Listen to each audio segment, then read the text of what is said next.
فأنا ناصح لإخواني بالصدع بالحق تبيض وجوههم. السكوت في مسألة الحزبية يضرها، فاصدع بما تؤمر وأعرض عن المشركين. سلامي على دماج ورجالها والشيخ يحيى ودار العلم يا سعد بانيها. Bismillahirrahmanirrahim.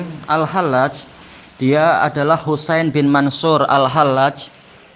Dia disalib pada tahun 300 Hijriyah di masa pemerintahan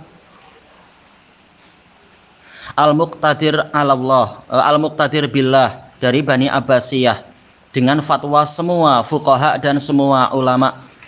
Kenapa? Karena dia mengaku sebagai Tuhan, mengklaim sebagai Tuhan, mengaku mampu untuk membuat Quran, untuk menulis yaitu wahyu seperti Al-Quran. Disebutkan oleh Al-Imam Ibnu Katsir rahimahullahu taala di dalam Tarikh Baghdad, dalam kitab beliau Al-Bidayah wa Nihayah, ucapan para ulama tentang masalah orang ini, bahwasanya dia dilaknat oleh Amr bin Utsman. Ketika ditanya, dan Amr bin Utsman mengatakan, kalau saya mampu saya akan membunuh dia dengan tangan saya. Tatkala ditanya apa yang membuat Syekh marah kepada dia, kepada Syekh itu Anda, maka mengatakan apa? Saya pernah membaca satu ayat dari kitabullah. Tahu-tahu si Hallaj ini mengatakan mungkin saja bagi saya untuk menyusun seperti Al-Quran dan mewahyukan, memfirmankan seperti Al-Quran. Bahkan apa? Mertuanya sendiri yaitu Abu Ya'qub Al-Aqta mengatakan, saya menikahkan anak perempuan saya dengan Husain Al-Hallaj karena saya melihat cara beribadahnya baik dan dia bersungguh-sungguh. Tapi kemudian dalam waktu yang singkat, jelaslah bagi saya ternyata Al-Hallaj ini adalah penyihir dan penipu. Orang ini adalah orang yang busuk dan kafir. Pernikahannya waktu itu adalah yaitu di Mekah. Ternyata mertuanya setelah itu mengetahui ternyata orang ini penipu dan penyihir. Akhirnya apa? Mertuanya sendiri dari kalangan ulama mengkafirkan dia.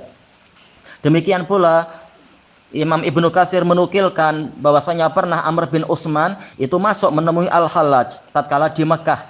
Waktu itu dia melihat Al-Hallaj sedang menulis sesuatu di kertas-kertas. Lalu beliau tanya, apa ini? Maka Al-Hallaj mengatakan, ini saya sedang menulis bantahan terhadap Al-Quran.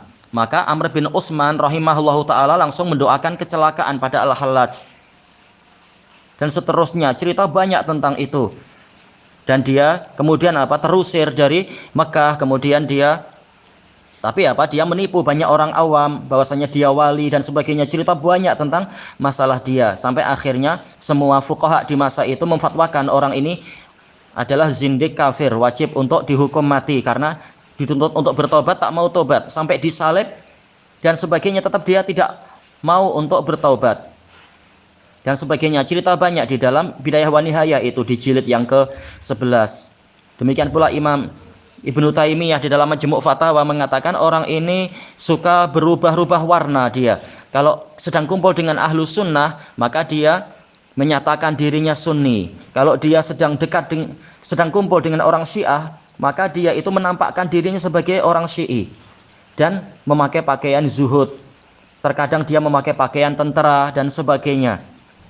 Dan dia sering menampakkan keajaiban tapi dengan cara menipu, dan ceritanya banyak di situ disebutkan oleh Syekhul Islam sebagaimana dalam Majmu'ul Fatawa yang ke-35.